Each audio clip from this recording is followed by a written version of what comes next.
Hello and welcome to the Crone Zone. I'm Lynn. Well, the Sagittarius full moon brings in an optimism that is really needed very badly at the moment. What a time we've had of it. I mean, leaving aside the massive and unprecedented solar flares and storms that we've been bombarded with politically, geographically, geophysically, we've had so many events.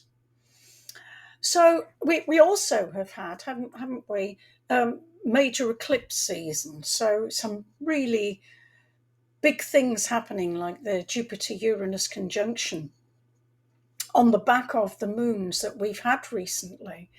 So I think this Sagittarian moon, with its forward looking optimism, is one that we can welcome in.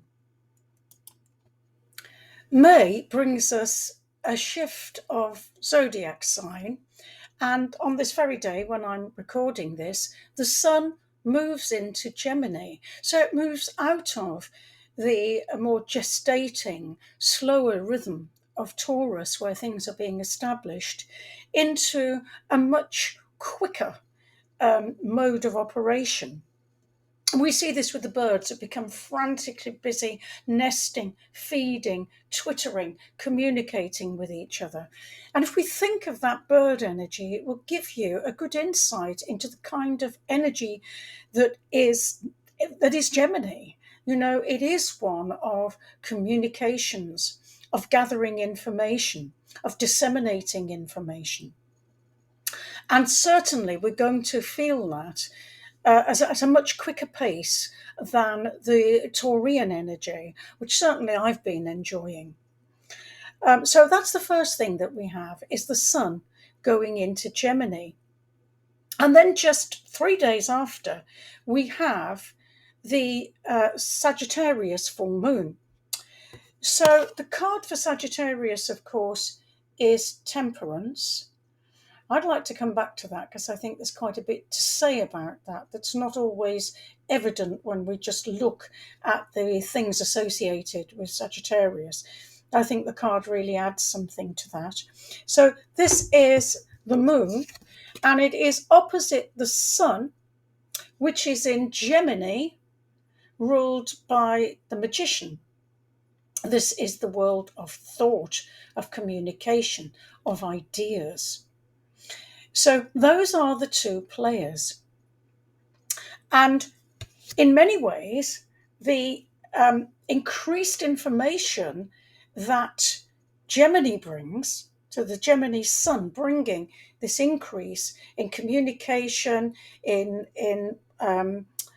just what's going on, the speed of things that are happening. In many ways, it finds another place with Sagittarius, and that is it finds a place where we can reflect on, well, all of this information is coming in. I'm bombarded with it. Goodness knows we have been hitherto, so we've got all of this coming in. But what does it mean? How can I process it? What does it mean for me as an individual and for our world? And this is where the temperance card comes in. Temperance is known as the healing angel. And it's a card of synthesizing, alchemizing, absorbing and blending experiences, often ones which are contradictory and challenging. And it's by holding a space within us to contemplate these things that this blending of contrary, opposite energies can occur. We see the angel is pouring from cup to cup, an impossible feat, really, a source of energy there, which is flowing between the cups, and 1 foot on ground, 1 foot in the water. A creature of the ether, which has landed here on Earth. We see the irises at the side, and of course, the irises the rainbow bridge, which links earth and heaven. Colour being something which travels between realms, for sure. Colour, there is no barrier to it. It's an excellent form of communication between worlds, in my view.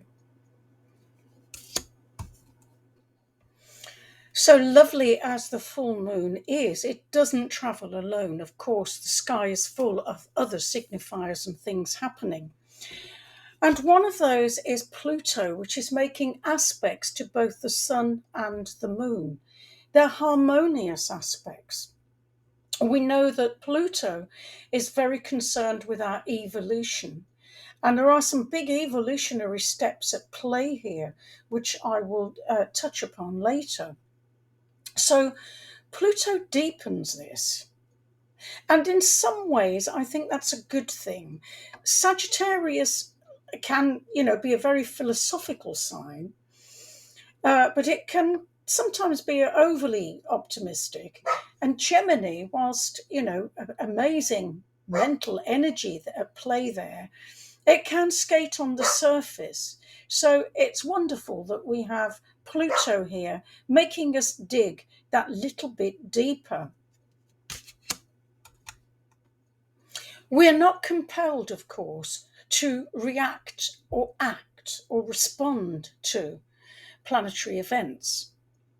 Sometimes they will shape our world and therefore shape us. But by and large, we can choose with our own transits in our charts and these great events that are happening to ignore them. And I think perhaps mankind's done that for millennia. So it really is an opportunity now to think about what's happening, think about those changes that are occurring, and think about what's coming up for us. Now, the ruler of Sagittarius is Jupiter, the Wheel of Fortune, great card of change. We've seen this a lot lately. And Jupiter at the moment is conjunct Venus. And Venus is all about our own, well, as well as beauty, love, harmony, those things, our own values. So this is getting very personal. We're being invited to think, so in my life, what does this mean? How am I expressing this? This isn't an abstract thing. This is personal to us. So we're being invited by Pluto and by this conjunction of Venus and Jupiter to take these personally and absorb and think about them. So it's lovely that the Sagittarius full moon offers us a sense of optimism. It's a sense of can do, a sense of yes, we can do this. And then Jupiter is also reinforcing that and reinforcing our sense of yes, we can do this. There's hope here, there's vision. Sagittarius and Jupiter are good at visioning for the future. And Gemini too is very much a sign for the future. So I think we need this positivity. And it's nice to be out of some of the heavier energies that we have been with of late. So, can do. But what exactly is it, ultimately, bottom line, that we need to do? Well, I have my own view on this, so let me share that with you. Shortly, the planet Mars, which will be represented by the tower, is going to conjunct, that is, align with, go right up to, and stay on the North Node. The North Node, as I've said in videos before, is our point of evolution. It's our forward journey. It's a trajectory that, as a collective, we need to be on, as which mankind at the moment is being called towards. So Mars is going to be there. We need to look at maybe what that means. But shortly after conjuncting the North Node, Mars will conjunct Chiron. And Chiron has been hovering around the North Node for quite some time, for the whole of the eclipse season and before that, even. And I would direct you back to a video which I made a few weeks back about Chiron and our wounds and our need to heal those. So, Mars is going to conjunct the North Node and then conjunct Chiron. So, we're getting here a lot of instigation for healing, which Chiron, of course, is all about. It's about those wounds which are coming up to be healed. At its simplest, I think we can say that there are three enormous woundings that we are looking at.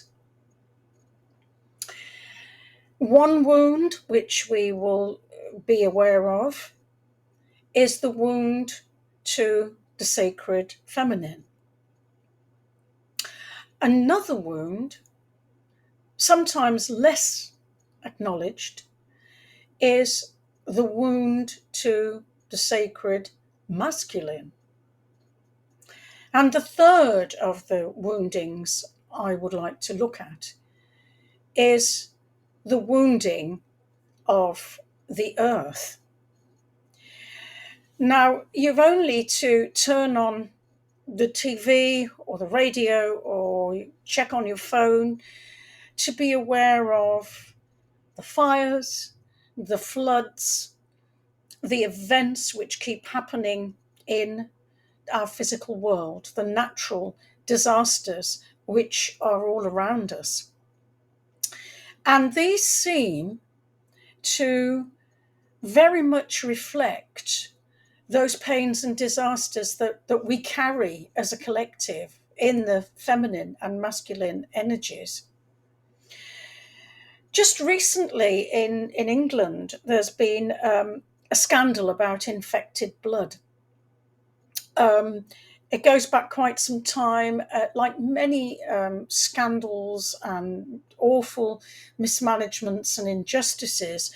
These are being uncovered now. They're coming to light now because we can deal with what we can see. We can deal with what is conscious. We can't deal with what is unseen and unconscious. So more needs to come up into consciousness to be dealt with. And at the same time, in Britain, our waterways are polluted with our own waste at the moment. So there's this dual thing of contaminated blood, contaminated waterways, like the Earth's arteries and waterways are getting contaminated, and ours have been. And so the contamination and suffering seems to mirror there, I think. Whilst we're living on this planet, we are inseparable from it. And yet we seem to be absolutely impotent and incapable of addressing the crises that surrounds us at the moment. It's like we're fiddling while Rome burns, going to hell in a handcart, continuing with the practices that are harming and spoiling our environment, and at the same time continuing in living out expressions, toxic expressions of feminine and masculine energy within our society. Bob Dylan sings about being bent out of shape by society's pliers. And I think that's something that's happened to all of us, to men and women, to everybody, during these couple of thousand and more years of patriarchy that we're coming through. And I think it's a time to reimagine who and what we might be. We're certainly being prompted to do this. On the 19th of May, Sedna, if you remember the Inuit goddess whose fingers are mutilated goes into Gemini. And so we have this vision here of this mutilated femininity, which then manages to be amazingly fecund and creative. As I've said, Mars is conjuncting the North Node, instigating a forward direction, and also conjuncting Chiron. Now, Mars is very associated with the masculine energy. The symbol for Mars, the circle with the arrow coming out of it, is the symbol in biology for the male. And I think we have to look here, as well as this mutilated feminine, there is this notion of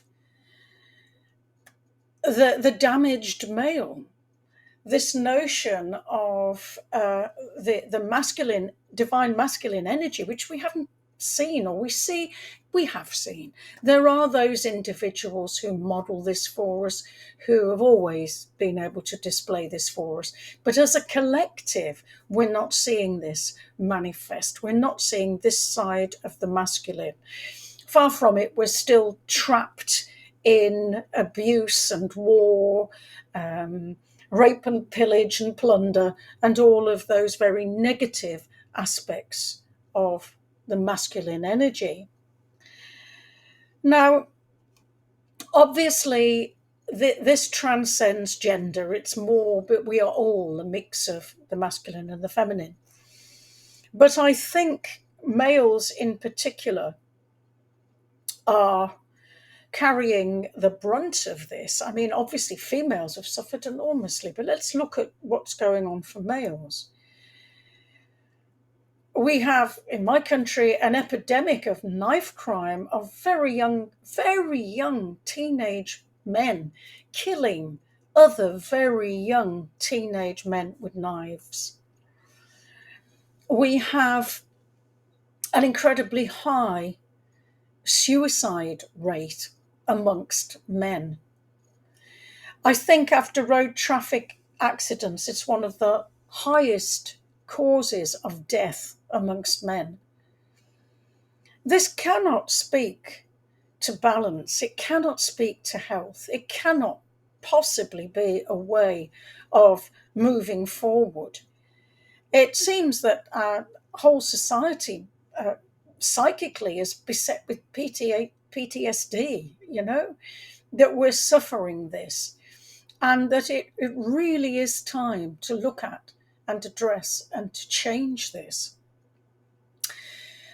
I think that as we begin to heal within ourselves, so we will become capable of truly healing the earth, which so desperately needs it. There is nothing inevitable about any social setup. There is nothing that cannot be altered. Nothing is there essentially. We can envisage and imagine the way we wish to structure our society. We don't have to be bound to unhealthy old systems. Their day is done. And the beauty of the Sagittarius moon is that it really does say, come on, there's a future here. We can go ahead to better things and really enable us to have the optimism and the faith. That's another big thing with Sagittarius and with Jupiter, is the faith to believe in and work towards a better future. And of course, we can do that on an individual level by bringing up our own things for healing as and when we're able to, and engaging in that process of synthesis. So,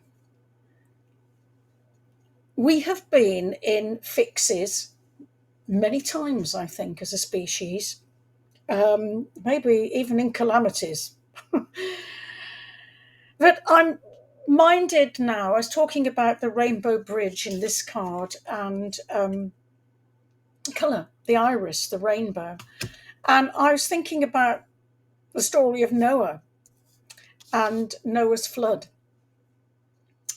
and how at the end, when Noah eventually is beached, is it Mount Ararat? I think he's on, and they send out the dove that returns with the olive branch in its beak. And then there is the rainbow. There's a rainbow of a promise. And I think I'm going to say, I think we've had a bit of a rainbow promise, or a big rainbow promise lately, because of the solar flares, unprecedented solar flares of huge force which have been bombarding the earth over the whole of Britain, and I'm sure many other countries as well. The northern lights have been visible in the most spectacular way, in a way that has been truly, truly magical. And their colours predominantly purple and green, which are huge colours of healing. And in many ways, I think that we can hold on to that and on to the optimism of Jupiter and Sagittarius, and see this perhaps as an even bigger kind of rainbow that's come our way. Let's end with that today then. And thank you for being here, and enjoy this lovely moon that's coming up for us.